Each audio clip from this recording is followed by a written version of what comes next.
Our next inductee made his mark in the local auto racing circuit, racing for over 40 years on local area dirt tracks. And he is probably the only one in this whole room this evening that has a movie named after him, Sammy the Movie. Ladies and gentlemen, I present for induction to the Chautauqua Sports Hall of Fame, Sammy LaMancuso. Thank you. And my congratulations to all the other inductees of the 2017 class of the Chautauqua Sports Hall of Fame. On behalf of my family, my pit crew, my sponsors from years back, and most importantly, my fans, I want to thank the Chautauqua Sports Hall of Fame and its voting members for choosing me as a race car driver to the Hall of Fame. When you look at the records of Jack Lawrence and Lloyd Moore, Billy Rexford, Dick Barton, Bobby Snars, and Ronnie Blackmer, it's an honor for me to be inducted with them as a race car driver to the Chautauqua Sports Hall of Fame. I wasn't born a race car driver, but 87 years ago, I was born a car guy. When I was 9 and 10 years old, I was tinkering with jitneys and carriages and engines, and by the time I was 12 or 13, I was tearing cars apart and putting them back together and driving them. I was lured by a family that lived on our street to take them for Sunday drives around Chautauqua Lake. They would bring along a couch pillow for me to sit on so I could see over the steering wheel. Good thing for power seats today, or I'd probably still need the pillow. Around that same time, I thought I would drive to school one day at Jefferson Junior High, where I was a student. I sort of parked in the wrong spot, which was right in front of the school. And pretty soon they're looking to see who parked the 35 Ford illegally. Would you please move your car? Because they're thinking it's a teacher. Because of my age being what it was, I run into a little bit of a snag there. Yeah. It was after many experiences like these and getting a little smarter as I grew up that I decided I'd better take my act to the racetrack. It was then I became a race car driver. I first raced over 70 years ago at the Pennyroyal track in Leon.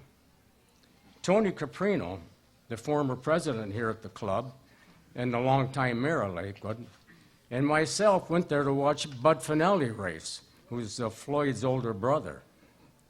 Eventually, Tony and I put a car together, a 35 Cadillac, and we both raced it.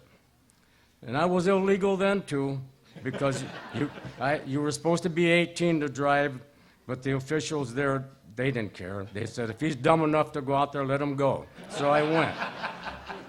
It was like driving through a dust storm every time.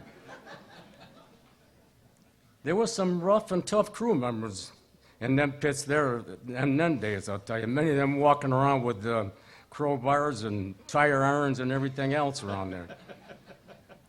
From there, it was off to Skyline and Dickey Bend and Cuba Lake, Bradford, Jamestown Speedway, Lancaster Speedway, Erie's, Wattsburg, State Line, and several others. I was fortunate to win some big events during my years as a racer, and the great fans that supported me were as loyal as they come. The 150-lap team race at State Line at 56 that I won with my partner Joe Sauner was my first race at State Line in its first year of operation. And that stands out probably as the highlight of my career. It was really a fun thing to do. I also won a feature at State Line in 59 on a Sunday afternoon, and I think it was probably the only one they had due to a rainout on a Saturday night. And I had received some tires when Lee Petty was up here. He suggested some tires that would work really great at State Line. So he sent me a pair, and that's what I used that day, at that Sunday afternoon when I won that race. I raced jalopies and roadsters, sportsmans, and stock cars, some with roll bars, some without roll bars. One of my first helmets was a plastic welding helmet liner with an elastic chin strap. It looked great, but it sure was no good. When I would step on the gas going down the straightaway, it would lift up off my head, and then as soon as I slowed down, it dropped back down again. Oh, boy. I raced Cadillacs, Studebakers, Plymouths, Fords, Dodges, and I even had a Cord body one time that I had put a Buick straight 8 engine into. I had fun with them all, but some were better race cars than others, a lot better. Finally, I want to thank my pit crew that stood by me and helped me over the years, and they're still around here with me.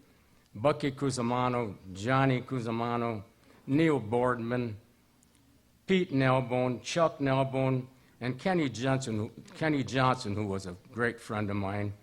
And I had one special crew member. His name was Busty Paterniti. He was a special kind, really. If someone wanted to throw a punch my way, he was my bodyguard. So he was always there to take care of business. And I have to thank Randy Anderson and Greg Peterson, Randy Sweeney, Louis Anderson, Bruce Macy, Jerry Swanson, and everyone else that was involved in the restoration here on my 27L72 Dodge Charger, my last race car, which looks beautiful today, thanks to them guys. My son Sam Jr., Mike, and Jimmy have also been very supportive. Now, the restoration of the 27L allowed them to develop a renewed pride in their dad's racing career. A special thanks to Mike Latone, who this restoration I'm sure would not have ever happened was it for you, Mike. Thank you. And Dr. John.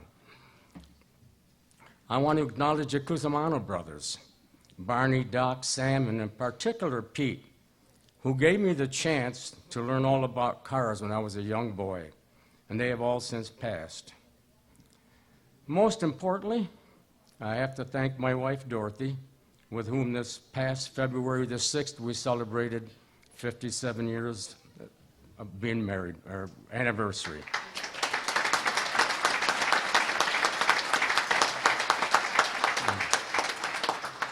And if you're wondering why we got married in February, Daytona Speed Weeks.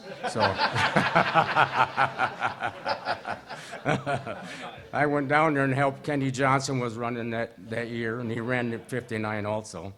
And I helped pit for him, and I used to practice the car. I ran a lot of practice laps. That's how we spent our honeymoon. And when we were young, my wife Dorothy also played second fiddle to my racing career. But she was always there with my two young boys, falling asleep on her lap in the bleachers. My third son, Jimmy, was born after I retired. Without my wife being so patient and supportive, I would not have been able to pursue my passion for automobile racing. Thank you, honey. And for that, I am forever grateful to her. I have been blessed, and this is an honor that I shall never forget. Thank you all again.